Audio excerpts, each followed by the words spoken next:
Priya Sharma, a 23-year-old daughter from a traditional Indian family in Texas, seemed to live the perfect life until her secret love affair with Jason Miller was uncovered. What followed was a spiral of suspicion, control, and betrayal that ended in one of the most shocking honor killings Houston had ever seen. Priya Sharma was just 23, but she carried the weight of two worlds on her shoulders. To her family and the tight-knit Indian community in Houston, she was the perfect daughter, bright, obedient, and respectful of tradition. She dressed modestly, attended family gatherings without complaint, and studied hard at her university. To outsiders, her life looked smooth and untroubled, but underneath the surface was a dangerous truth she fought to keep hidden.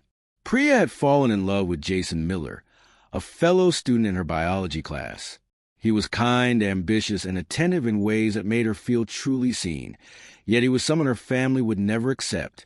For over a year, their relationship had been carefully woven out of secrecy.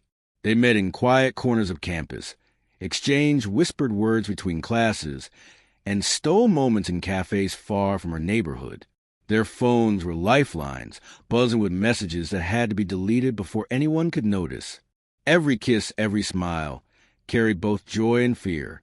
Priya longed for freedom, for a life where she could love openly, but she also knew how her family viewed such choices. They had already chosen a husband for her back in India, a man she had never met, but was expected to marry without question. Each day the tension grew sharper. Her family's rules seemed to close in more tightly, and every gathering was a reminder of the future planned for her. Priya told herself she could manage both lives, fulfilling her family's expectations while secretly keeping Jason close. But deep down she knew it was impossible. All it would take was one slip, one careless moment, for her secret to unravel. What Priya didn't realize was that the walls of deception around her were already beginning to crack. The fragile balance Priya had built began to crumble when a single mistake slipped through her careful planning. One afternoon, her younger cousin, who often scrolled through her phone when visiting, stumbled across photos that had not yet been deleted. The images showed Priya and Jason smiling together, arms around each other, in places her family never knew she went. Though the cousin said nothing at first, whispers soon started to circulate among relatives. What began as murmurs of curiosity quickly spread into a chain of suspicion that made its way back to her parents. From that moment, Priya noticed small but unsettling changes in their behavior. Her mother began asking pointed questions about where she spent her time after class, while her father insisted on driving her to campus more often. Even her brother started watching her more closely, questioning her about friends she mentioned. It was as if invisible walls were closing in, and Priya's private world was shrinking. She tried to hide her growing anxiety, but Jason noticed a change. He urged her to stop hiding and tell the truth, insisting that love should not be a secret. But Priya knew better. She had grown up seeing how much importance her family placed on reputation and tradition, and she feared their reaction more than anything else. She began deleting photos and messages obsessively, avoiding social gatherings where the whispers grew louder. But nothing could undo what had already spread. Each day her family's eyes on her grew sharper, their tone colder. What had been suspicion soon turned into control. Her movements were questioned, her excuses doubted. Priya still hoped she could manage the storm quietly, but deep inside, she felt the threads of her double life unraveling faster than she could mend them. The breaking point came one evening when Priya thought she had managed to sneak away unnoticed. She had told her parents she was staying late at the university library, but instead she met Jason at a quiet cafe near campus. For a brief moment, she allowed herself to breathe freely, laughing softly and forgetting the constant fear that shadowed her. What she didn't know was that her father and brother had followed her, having grown suspicious of her excuses. When they saw her sitting across from Jason, the truth they had feared and denied was laid bare. The confrontation that followed at home was not a storm of words, but of cold fury and simmering rage. Her father's silence was heavy, and her brother's glare spoke volumes. Priya was stripped of her phone, Her passwords demanded, her freedom tightened until every step felt like it was being measured. The house that once felt like a safe haven became suffocating, a prison disguised by walls and family duty. She was told she had shamed them, that her actions threatened not just her future, but the family standing in the community. From then on, Priya lived under constant watch. She was escorted to campus, her interactions scrutinized, her laughter silenced. Jason became unreachable, cut off by force rather than choice.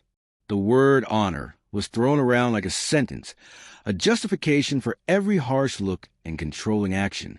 Her brother's anger burned hottest, as if her choices were a personal insult to him, and her father's quiet determination made it clear they were planning something she could not yet grasp.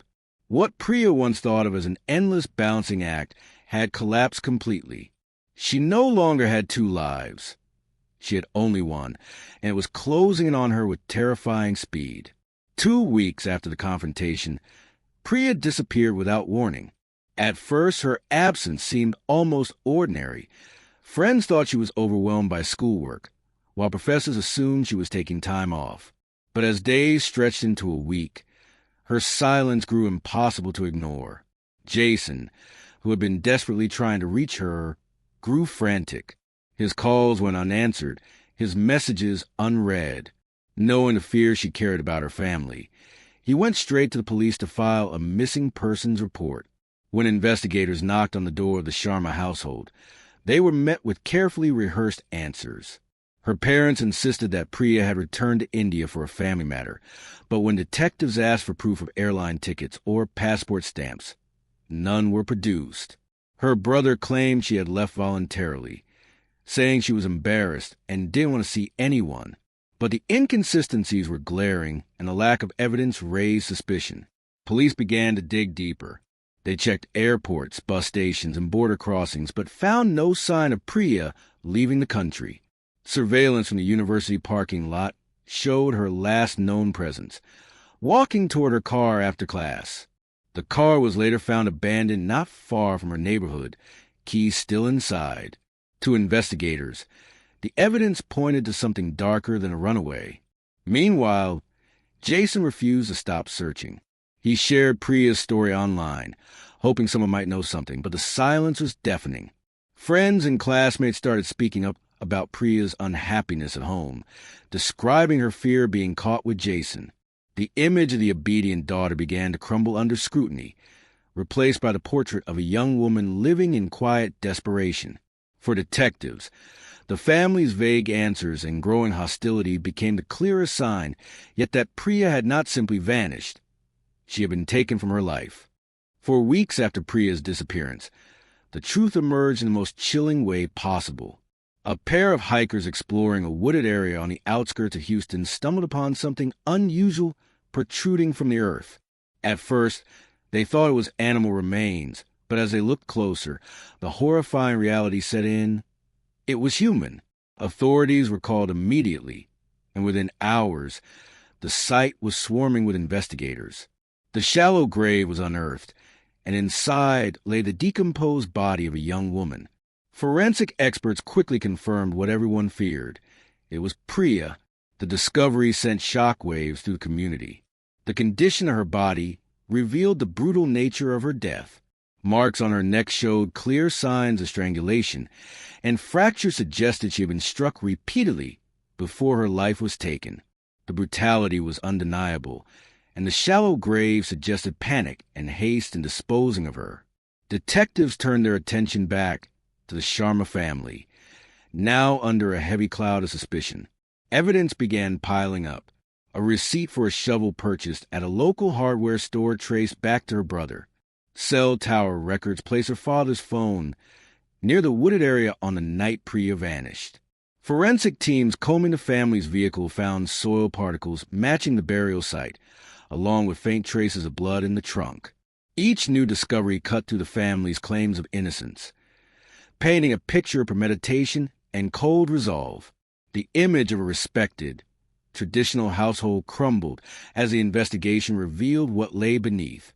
Behind the closed doors of their home, honor had become justification for murder.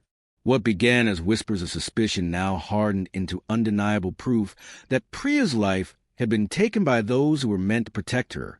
The trial that followed Priya's murder gripped both the local community in Houston and the wider public. Courtrooms were filled with journalists, students who had known Priya, and members of the Indian diaspora, all struggling to make sense of how a family could turn against their own daughter so brutally. The prosecution laid out a devastating timeline, showing how suspicion escalated into violence, and how the word honor became twisted into a motive for killing. Evidence tied each family member to crime, with the father and brother accused of carrying out the murder, while the mother played a role in concealing the truth. Jason took the stand and spoke about the life Priya had dreamed of, the freedom to choose her path, the hope of building a future without fear. His testimony brought the courtroom to tears, painting a vivid picture of a young woman caught between love and tradition. Forensic experts detailed the brutality of her final moments, leaving no room for doubt about the intent behind the crime. The defense attempted to claim the family had acted out of panic and cultural pressure, but the jury was unmoved.